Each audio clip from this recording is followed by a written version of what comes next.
Au bout de quelques jours, un paysan fort adroit à prendre les oiseaux au filet arriva à l'endroit où il était et eut une grande joie quand il eut aperçu un si bel oiseau, d'une espèce qui lui était inconnue, quoiqu'il y eût de longues années qu'il chassait au filet. Il employa toute l'adresse dont il était capable, et il prit si bien ses mesures qu'il prit l'oiseau. Ravi d'une si bonne capture, qui, selon l'estime qu'il en fit, devait lui valoir plus que beaucoup d'autres oiseaux ensemble de ceux qu'il prenait ordinairement, à cause de la rareté, il le mit dans une cage et le porta à la ville. Dès qu'il fut arrivé au marché, un bourgeois l'arrêta et lui demanda combien il voulait vendre l'oiseau. Au lieu de répondre à cette demande, le paysan demanda au bourgeois, à son tour, ce qu'il en prétendait faire quand il l'aurait acheté. « Bonhomme, reprit le bourgeois, que veux-tu que j'en fasse si je ne le fais rôtir pour le manger ?» « Sur ce pied-là, répartit le paysan, vous croiriez l'avoir bien acheté si vous m'en aviez donné la moindre pièce d'argent. Je l'estime bien davantage, et ce ne serait pas pour vous quand vous m'en donneriez une pièce d'or. Je suis bien vieux, mais depuis que je me connais, je n'en ai pas encore vu un pareil. Je vais en faire un présent au roi. Il en connaîtra mieux le prix que vous. » Au lieu de s'arrêter au marché, le paysan alla au palais, où il s'arrêta devant l'appartement du roi. Le roi était près d'une fenêtre, d'où il voyait tout ce qui se passait dans la place. Comme il eut aperçu le bel oiseau, il envoya un officier des eunuques, avec ordre de le lui acheter. L'officier vint au paysan et lui demanda combien il voulait le vendre.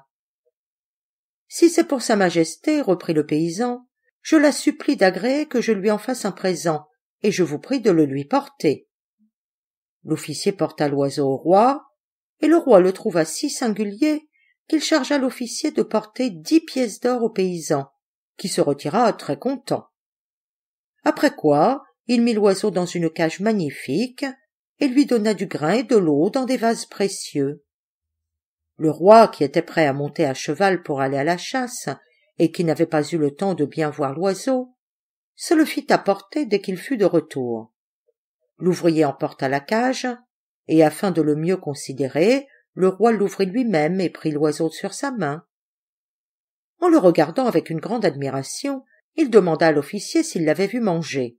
« Sire, reprit l'officier, votre majesté peut voir que le vase de sa mangeaille est encore plein, et je n'ai pas remarqué qu'il y ait touché. » Le roi dit qu'il fallait lui en donner de plusieurs sortes, afin qu'il choisît celle qui lui conviendrait.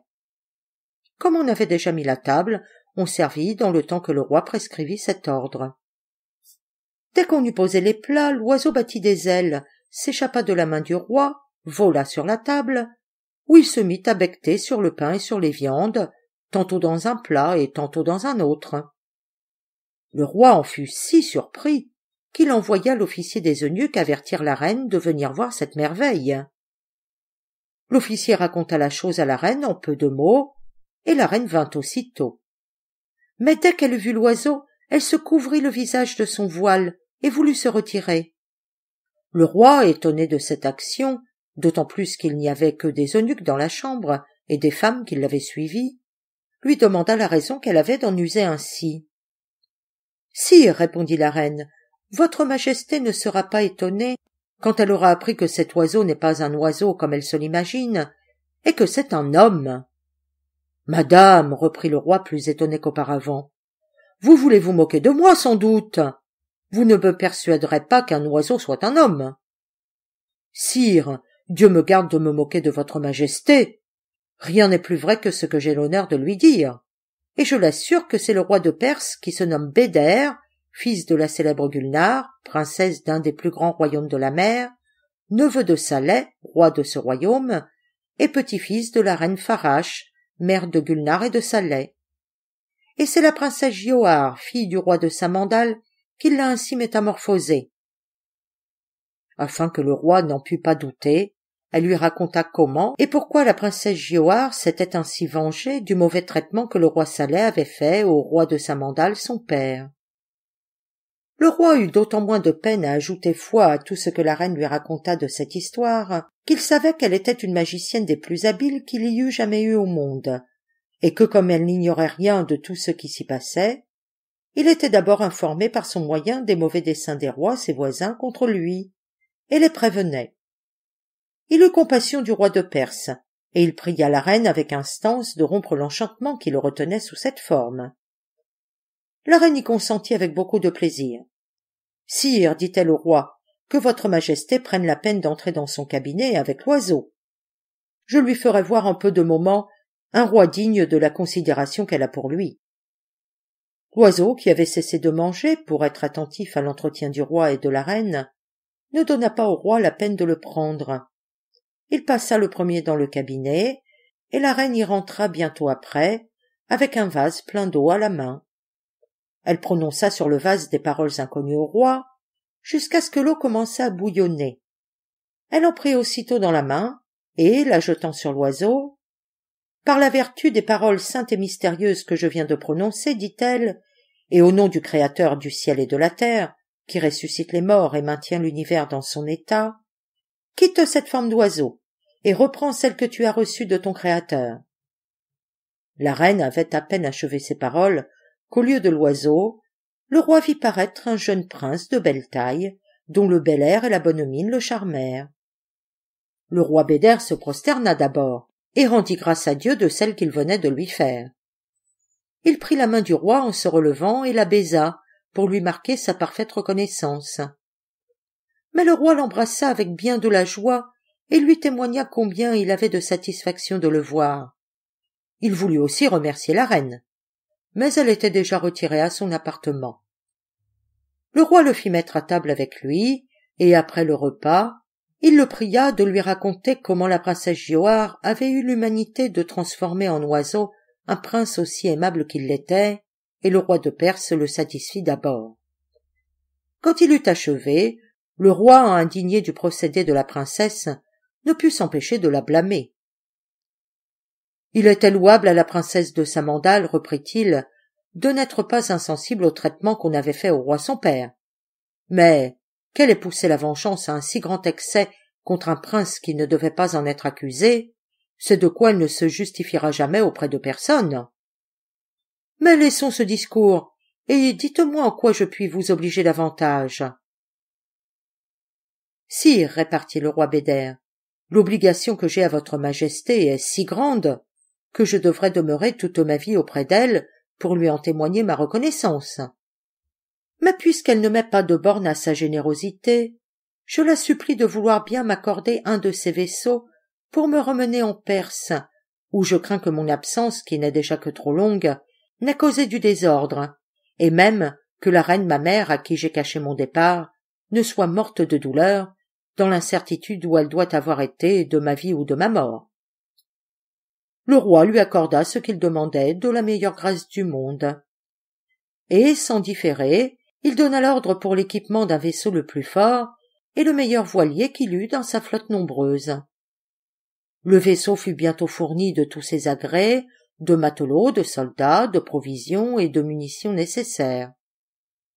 Et dès que le vent fut favorable, le roi Béder s'y embarqua, après avoir pris congé du roi et l'avoir remercié de tous les bienfaits dont il lui était redevable. Le vaisseau mit à la voile avec le vent en poupe, qui le fit avancer considérablement dans sa route 10 jours sans discontinuer. L'11e jour, il devint un peu contraire. Il augmenta, et enfin il fut si violent qu'il causa une tempête furieuse. Le vaisseau ne s'écarta pas seulement de sa route, il fut encore si fortement agité que tous ses mâts se rompirent, et que, porté au gré du vent, il donna sur une sèche et s'y brisa. La plus grande partie de l'équipage fut submergée d'abord. Les uns se fièrent à la force de leurs bras pour se sauver à la nage, et les autres se prirent à quelques pièces de bois ou à une planche.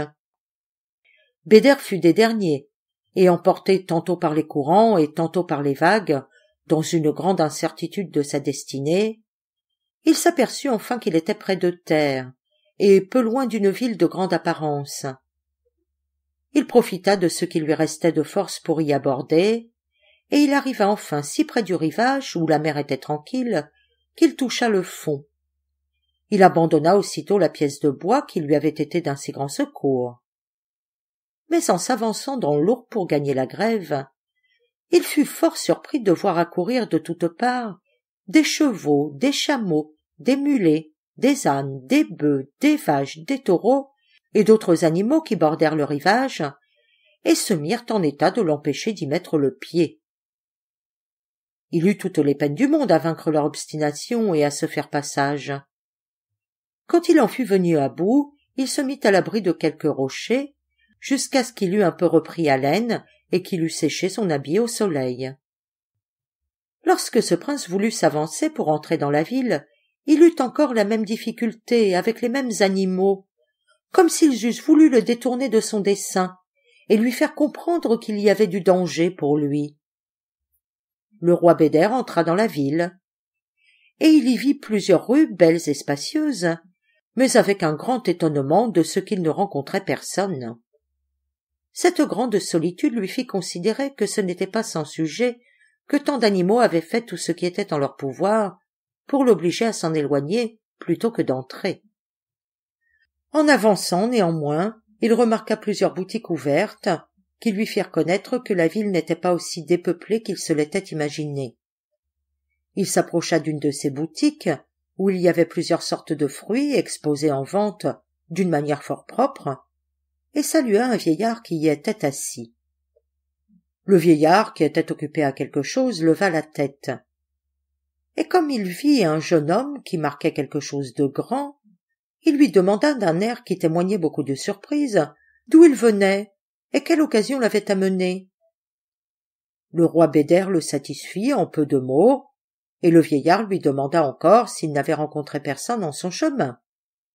« Vous êtes le premier que j'ai vu, » répartit le roi, « et je ne puis comprendre qu'une ville si belle et de tant d'apparence soit déserte comme elle l'est. »« Entrez, ne demeurez pas davantage à la porte, » répliqua le vieillard. « Peut-être vous en arriverait-il quelque mal.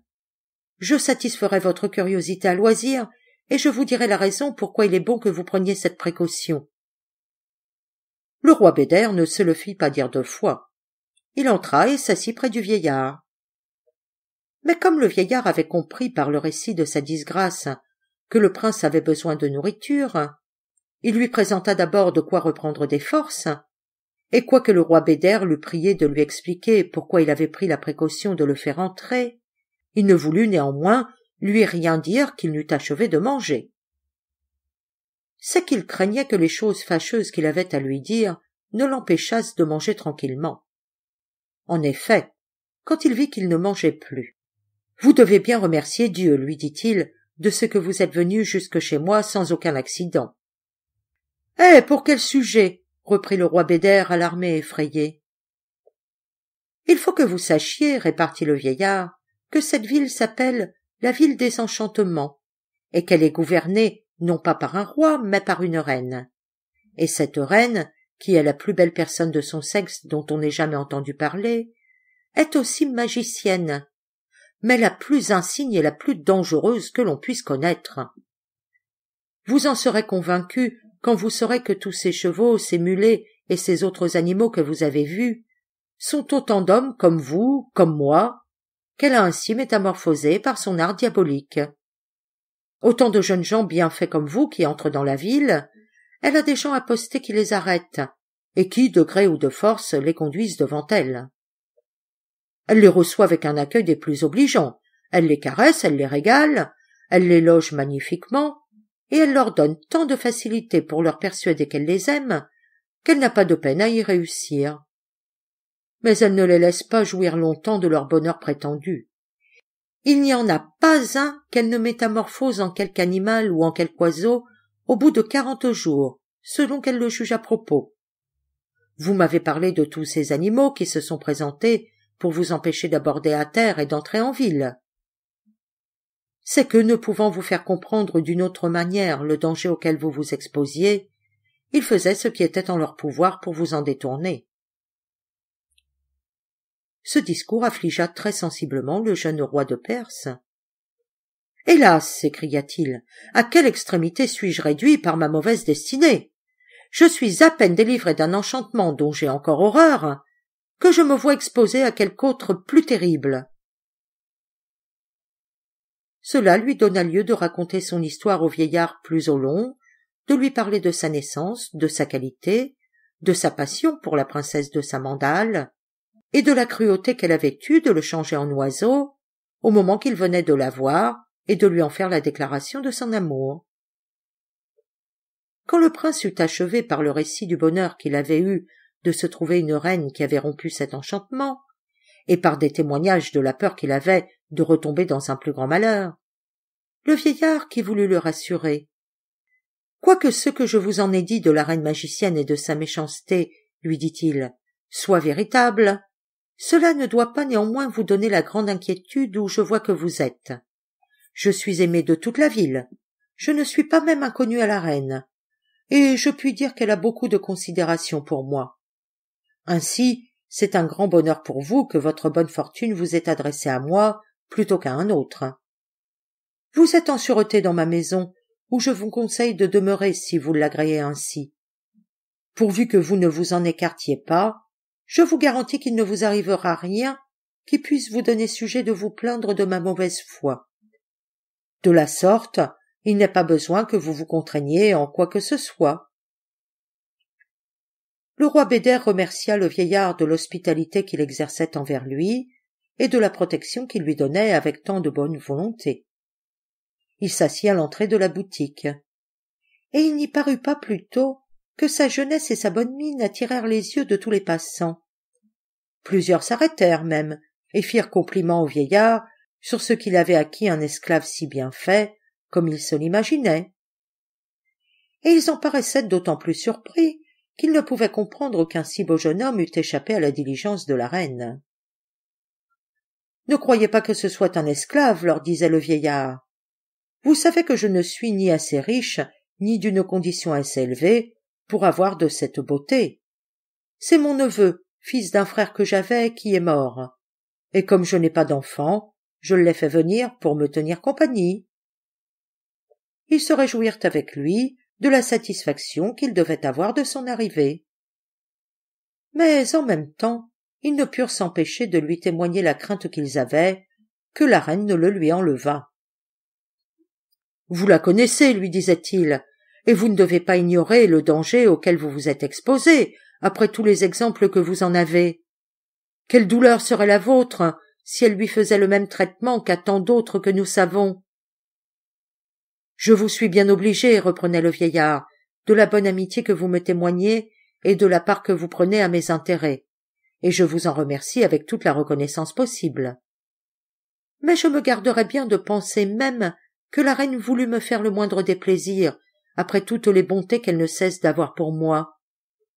Au cas qu'elle en apprenne quelque chose et qu'elle m'en parle, j'espère qu'elle ne songera pas seulement à lui dès que je lui aurai marqué qu'il est mon neveu. » Le vieillard était ravi d'entendre les louanges qu'on donnait au jeune roi de Perse. Il y prenait part, comme si, véritablement, il eût été son propre fils.